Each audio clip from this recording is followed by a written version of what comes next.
Good evening, you're watching World News Tonight on TVP World. I'm Aaron Darman.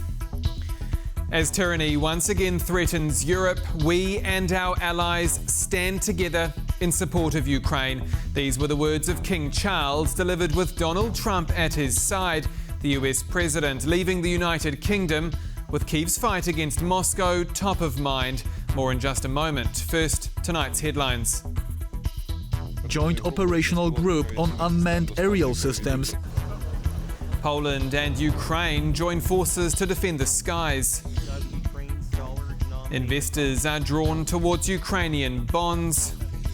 Anyone who wants to drink, they will find it anyways.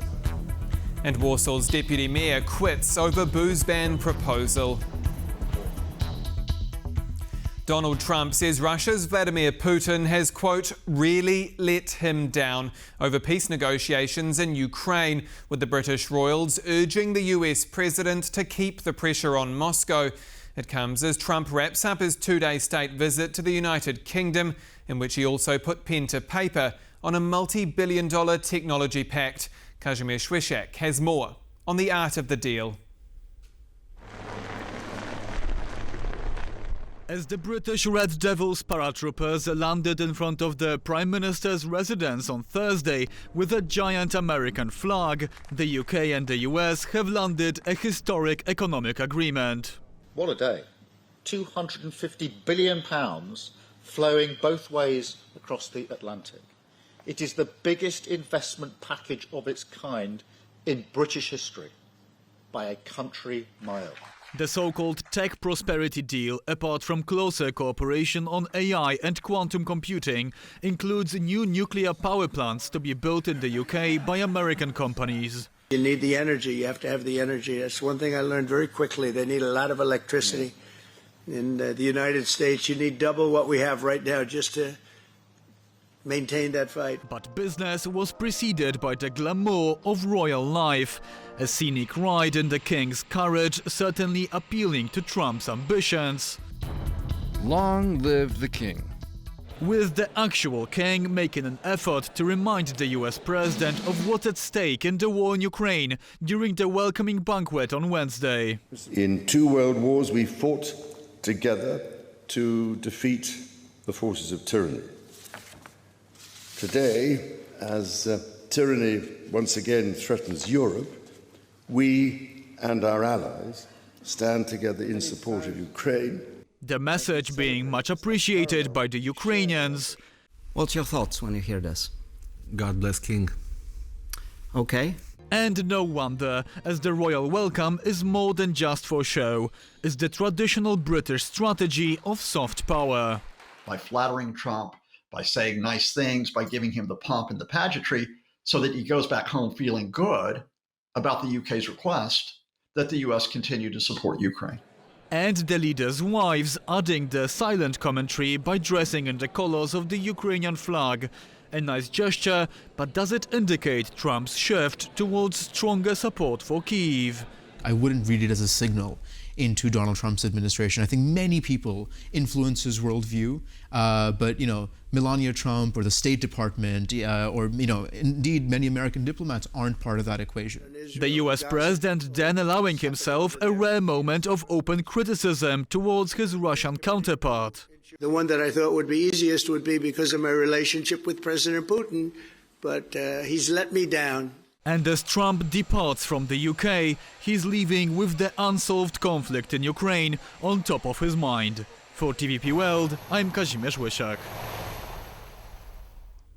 Warsaw and Kyiv are teaming up to share their experience and expertise in drone warfare following last week's Russian incursion into Polish airspace. The joint working group will draw on Ukraine's unique combat experience with unmanned aerial systems. Aisha Abache reports. This is how Ukraine has been countering Russian drones. Now Kyiv will share its hard-won expertise with Poland. Today we agreed on a number of important steps.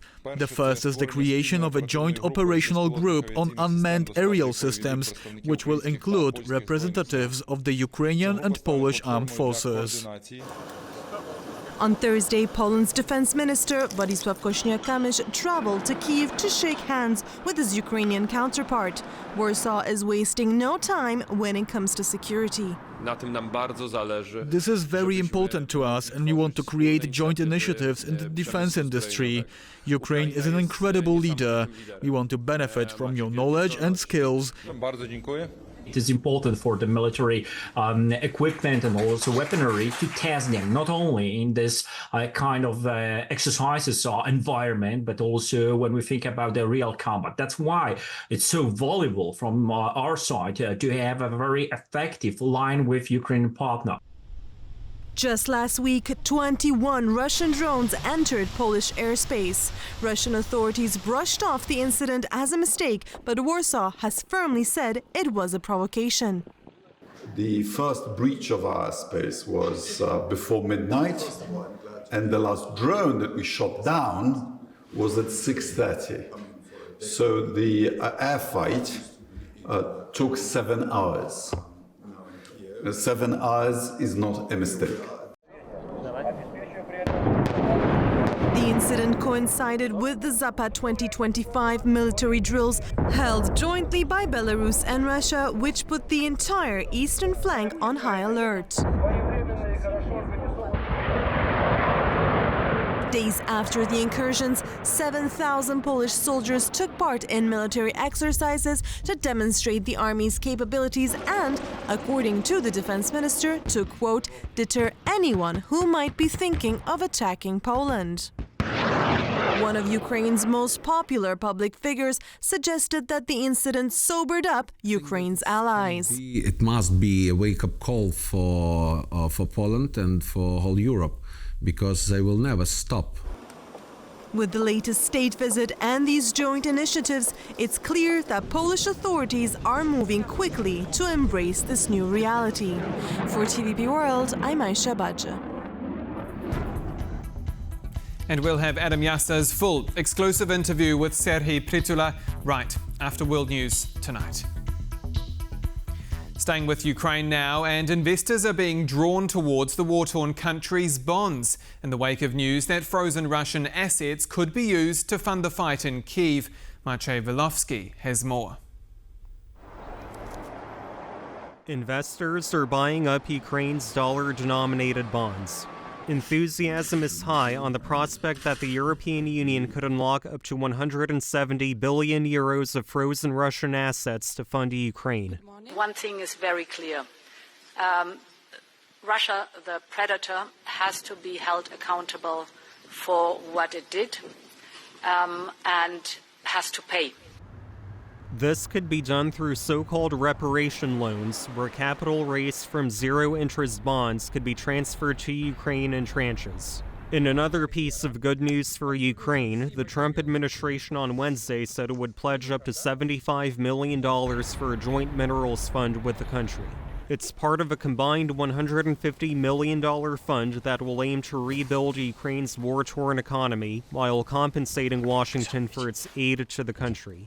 The announcement eased fears that U.S. President Donald Trump could be abandoning ties with Kyiv and highlighted the latter's necessity of keeping close ties with Washington. For us, it is important as a part of our relationships with the United States. That was important for President Trump. For us, it is important to continue to cooperate with the United States under his administration. Washington earlier this week also signed off on a new military aid package for Ukraine with deliveries of Patriot air defense missiles and HIMARS rocket launchers. With an arms package, a minerals deal, and the potential transfer of Russian assets, it's been a good week for Ukraine so far, and investors have taken notice. For TVP World, I'm Maciej Wilovski. And in the Czech Republic, to arm Ukraine with millions of artillery shells is under fire at home. Populist opposition leader and current election frontrunner Andrej Babiš says he'll scrap the plan if he wins next month's vote. As Alexandra Bulenda reports, that puts the country's ambitious defence efforts on the line. Ammunition initiative has been one of Europe's most innovative ways to help Ukraine hold the line against Russia.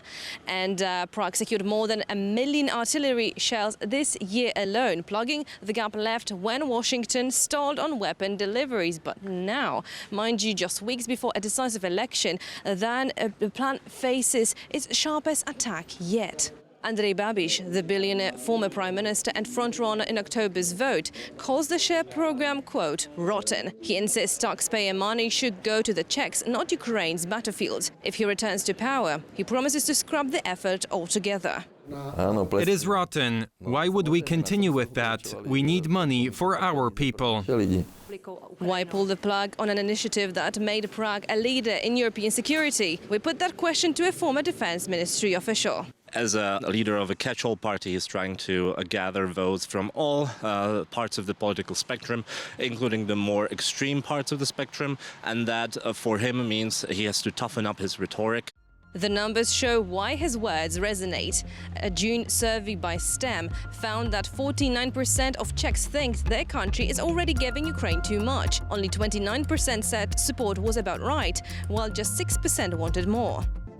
For industry, the stakes are high. The Czechoslovak Group, one of Europe's largest private defense suppliers to Ukraine, has been deeply entwined with Kyiv efforts. A lot of our deliveries to Ukraine are from Slovakia.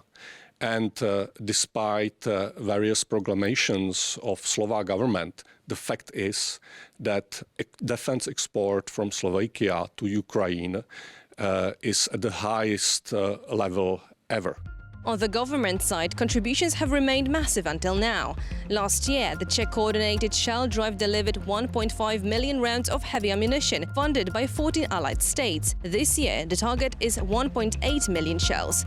But politics could yet derail it all. With ANO polling at 32% against just 21% for Prime Minister Fiala's coalition, Babiš is seizing on public fatigue to attack the shell drive.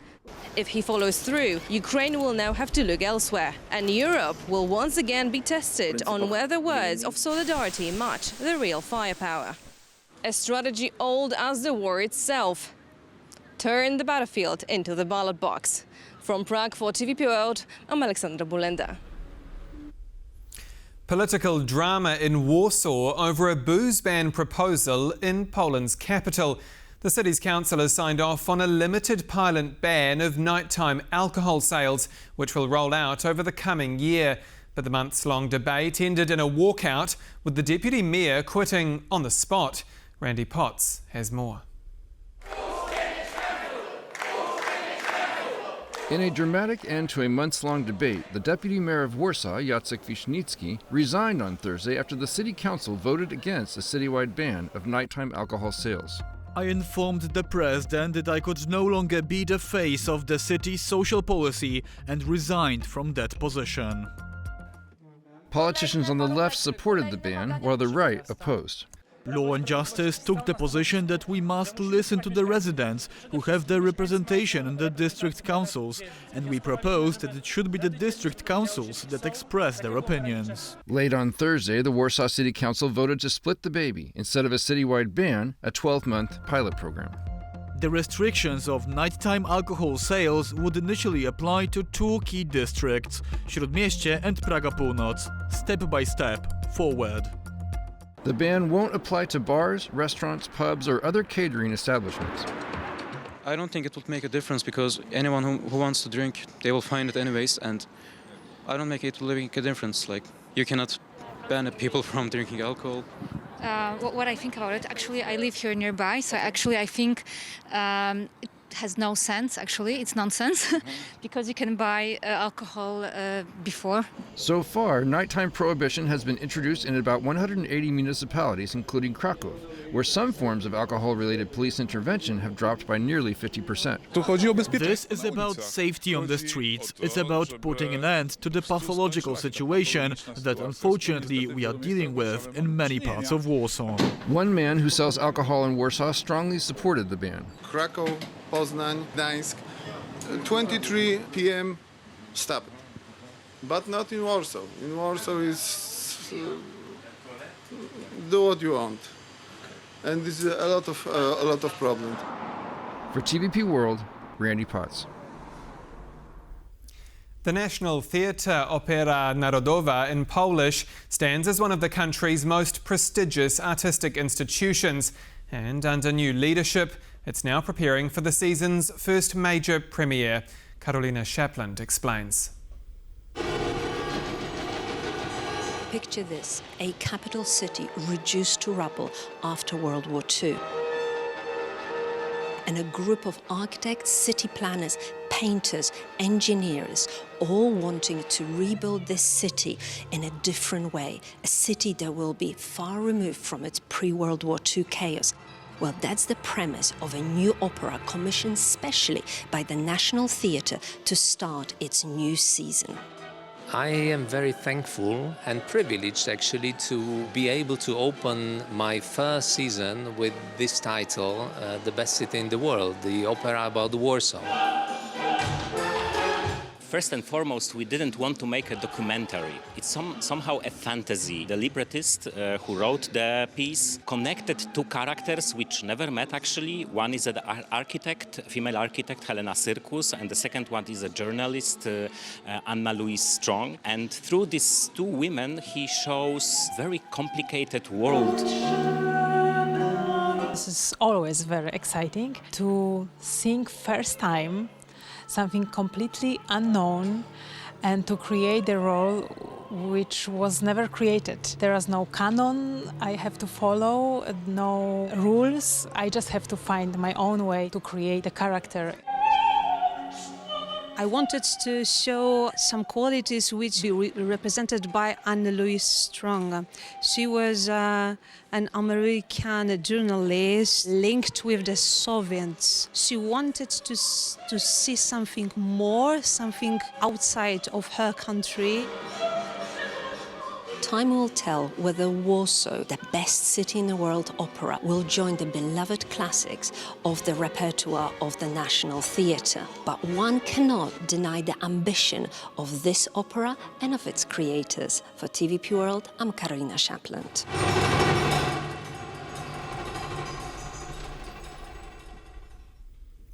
Returning now to our top story, Donald Trump's royal visit and Europe's fight to win over Washington.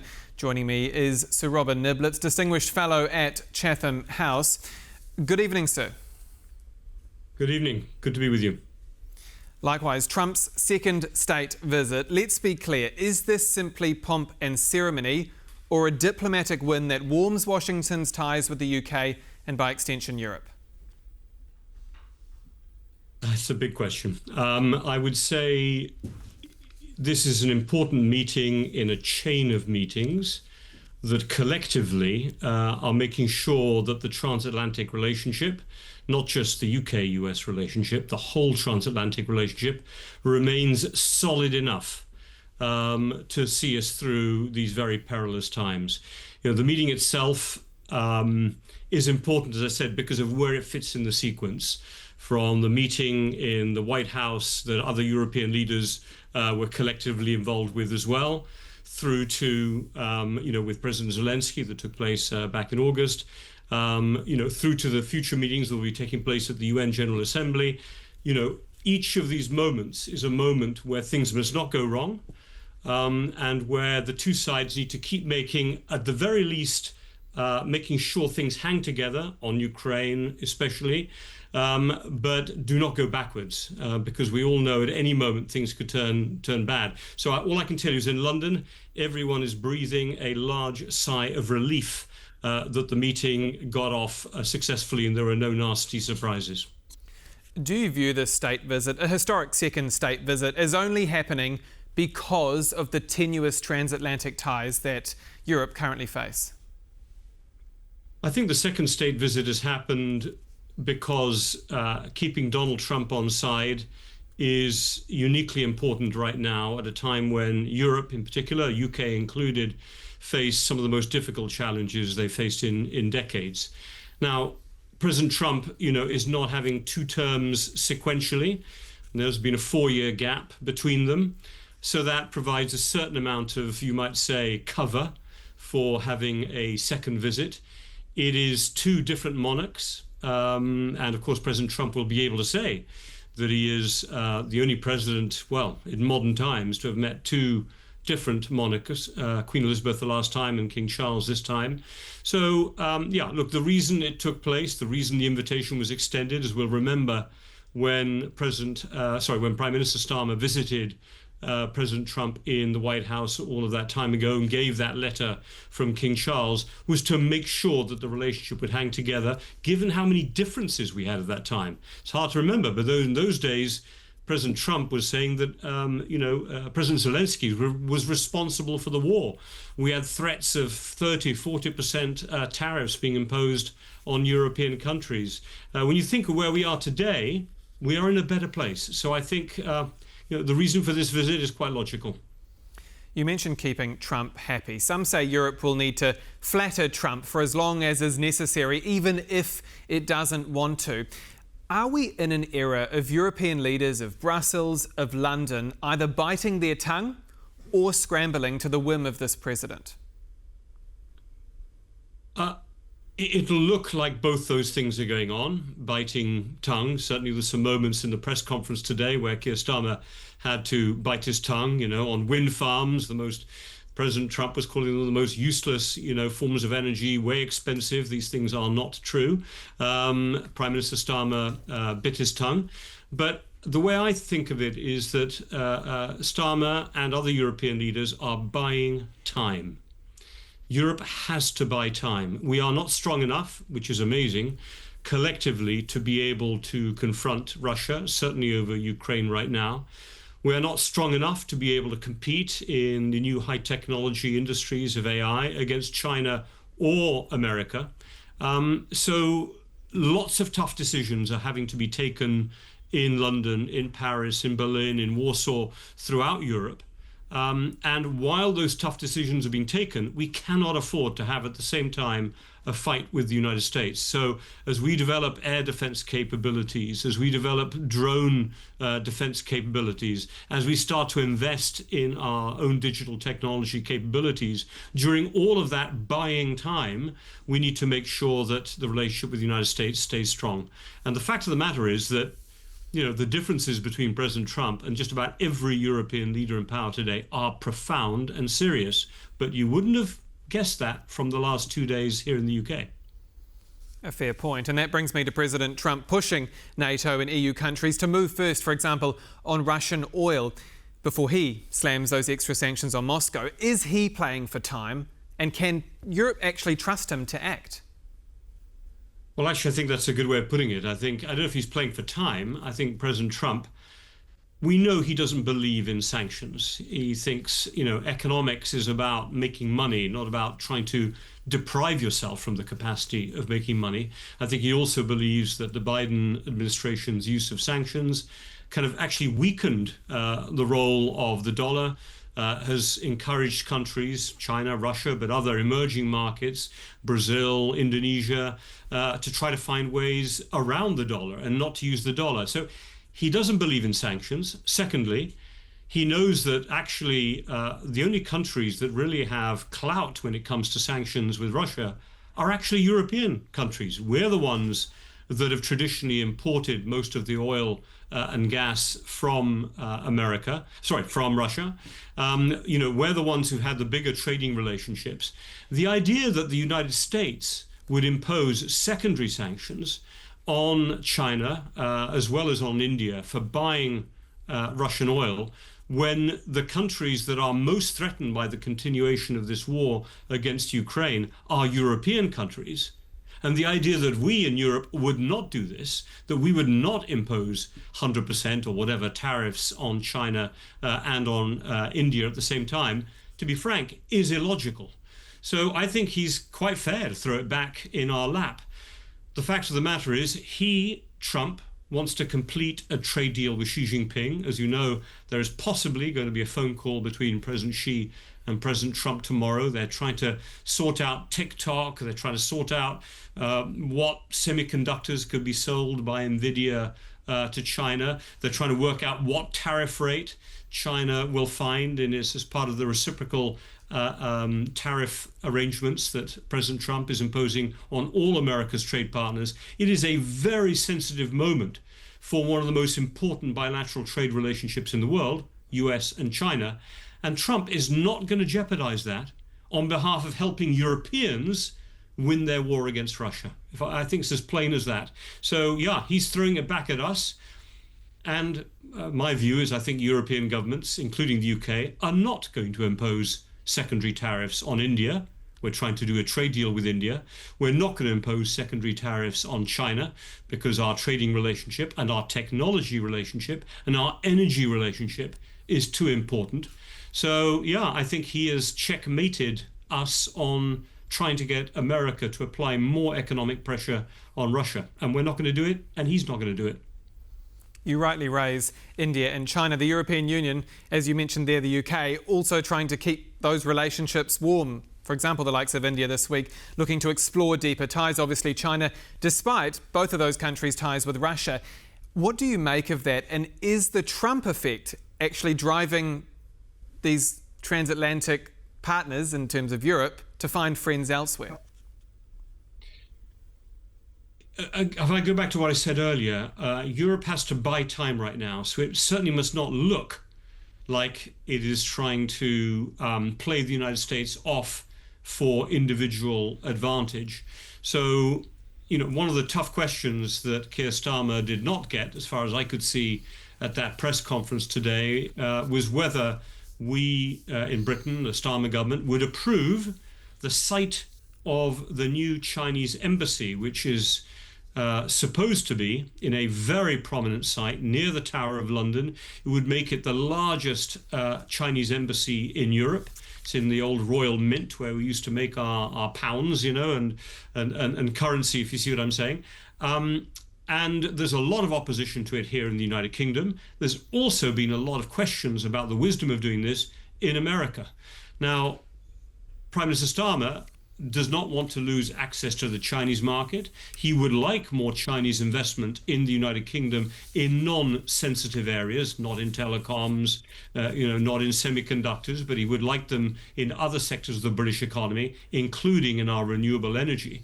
So, we want to be able to have flexibility to improve our trading relationship with Trump, get one of the best deals we possibly can.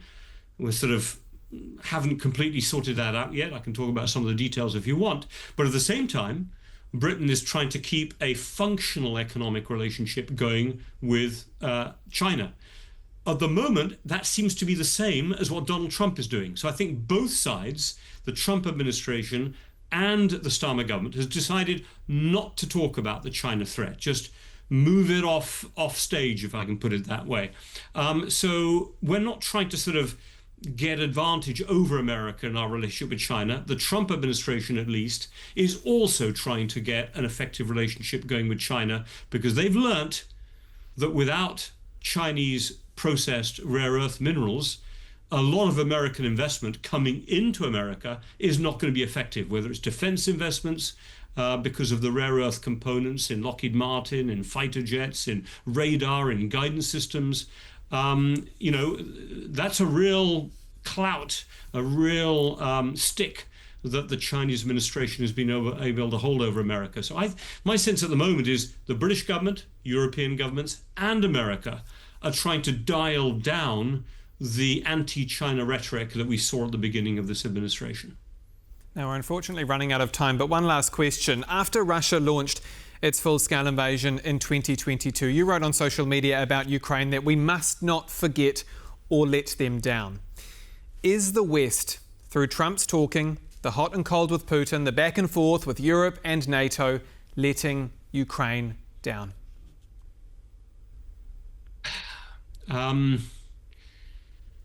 I don't think we're letting Ukraine down completely.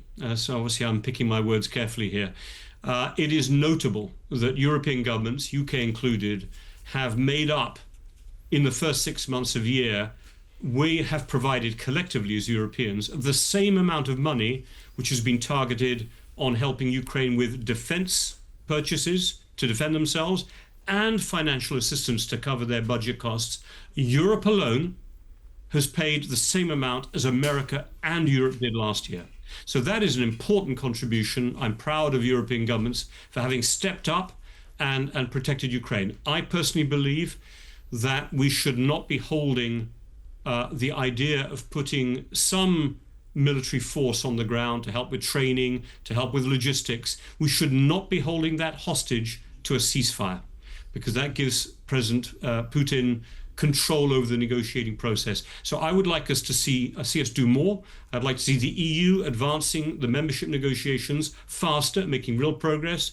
I'd like to see British government leading the way with some other coalition of the willing and making some real military contributions to Ukraine's protection, not to attack Russia, to protect Ukraine now, not waiting for a ceasefire. Then we will be truly helping them. Sir Robin Niblett, Distinguished Fellow at Chatham House, thank you again for your time. Always a pleasure. My pleasure. Thank you. And that's all for World News tonight. But don't go anywhere. On the Record with Adam Yasser is next. I'm Aaron Darman. Good night.